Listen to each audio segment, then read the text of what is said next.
Well, here is the beginning of my interview. Okay. Shall we begin? Dun, dun, dun. You're seated comfortably. We are talking to Vicki Peterson of the Bangles, who has joined us for a few moments. How are you doing? I'm doing fantastic. Excellent. Or fantastically, I should say. Fantastically, you are doing it. Use Yes. your adverbs.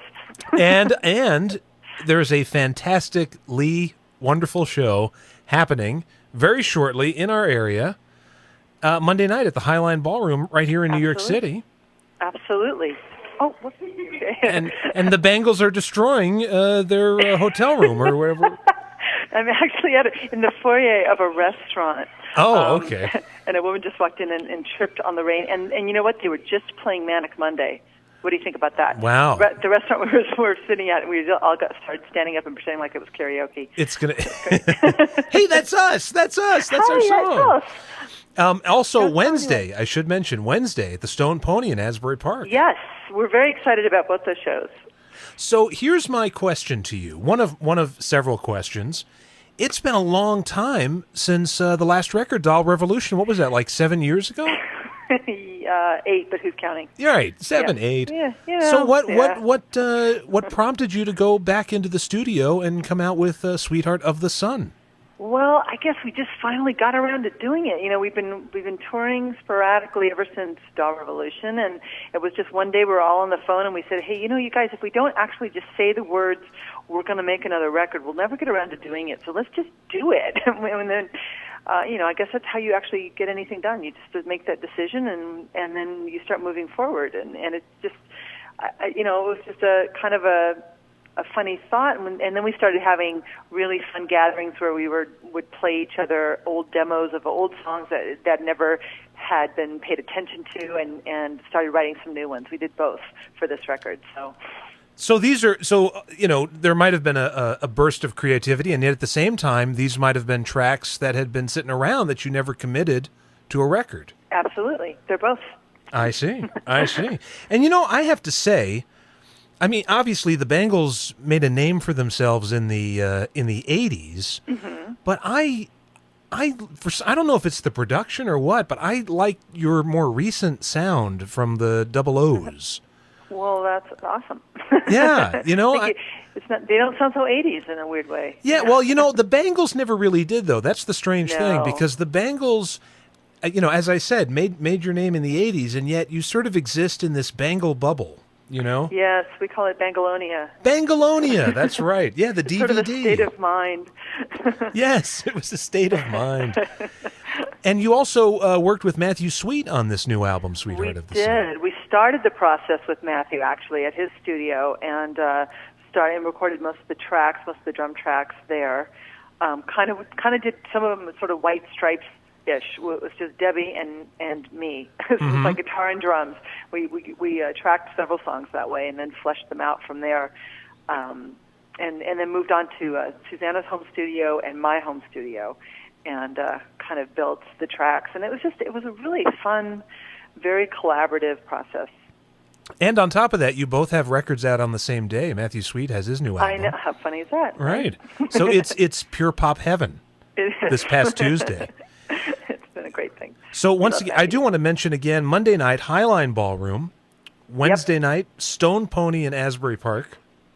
And I would say I can heartily recommend going to see the Go-Go's there. I knew it, you know. Them too. I knew I was going to do it. The Can Bangles. we edit that? Okay. Yes, we'll edit that.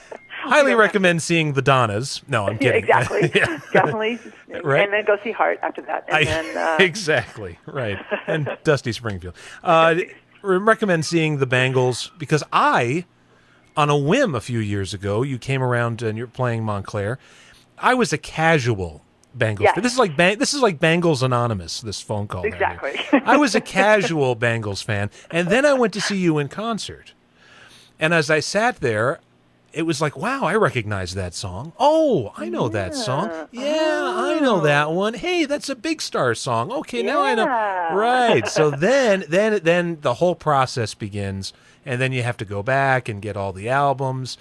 Do your homework. So now I feel like I'm ready. Okay. And I feel that I wonder if this is something that you've heard about before, because obviously, you had so much tremendous success in the 80s with the music videos and all that. Mm-hmm. But do you get new kids, young people? Yes. Yeah, absolutely. And we do have people who, like you, were maybe only familiar with one or two of the radio hits, and then go back or come and see us live and realize that we are much noisier and sweatier than you could ever imagine after watching the Eternal Flame video. And then it's actually, more of a rock band in certain ways with sort of pop harmonies floating on top. But, we're kind of messy and rocky and we have a blast. And I think people are sometimes surprised by that when they come to see us live. Well, the funny thing is, Eternal Flame is a fine song. My only trouble with it is that it was just on all the time. Yeah, sorry about that. The video was just on. I know it's not your fault. I made out with people Ruined to that life. song like everybody there you else. go. What are you complaining about? You can't complain. Come on. I have to ask you this question because you co-wrote the song, and this since I discovered this song, this has been in the back of my head. Dover Beach. Yes. Is that song based or inspired by "I've Got Something on My Mind" by the Left Bank? Oh, that's that. Hey, you get credit for that, but actually, no. It was actually inspired by a Matthew Arnold poem. Really? Yeah, called Dover Beach, and then we, snuck in some of our other, literary references. But that's good. That's a good one. All right. Well, I was wrong and yet cool at the same time. And cooler than you could ever have imagined. You get extra cool points for that. So we're going to play as we wrap up this interview, and I take it you go to dinner, yeah. I suppose, right? As chaos sounds like it's erupting behind you there. Starting to become chaotic, yes. Right. Sweetheart of the Sun is the new album, which is out now, and we're going to play I'll Never Be Through With You. Lovely. From that record, which, when I heard it, I instantly became like, pretend A&R guy. And I'm thinking, good. Oh, this could be a single. This could be this could go up the charts with a bullet. So, Sweetheart of the Sun, catch it. Make that happen for us, would you? Yes, I will. I'm going to have one of those marathons where I just play it continuously. Please and I do. Get in the paper. And Monday night, Highline Ballroom, New York City. Wednesday night, the Stone Pony, Asbury Park, New Jersey. Thanks so much, Vicki. Exactly. Thank you so much. Yeehaw. Well, enjoy your food.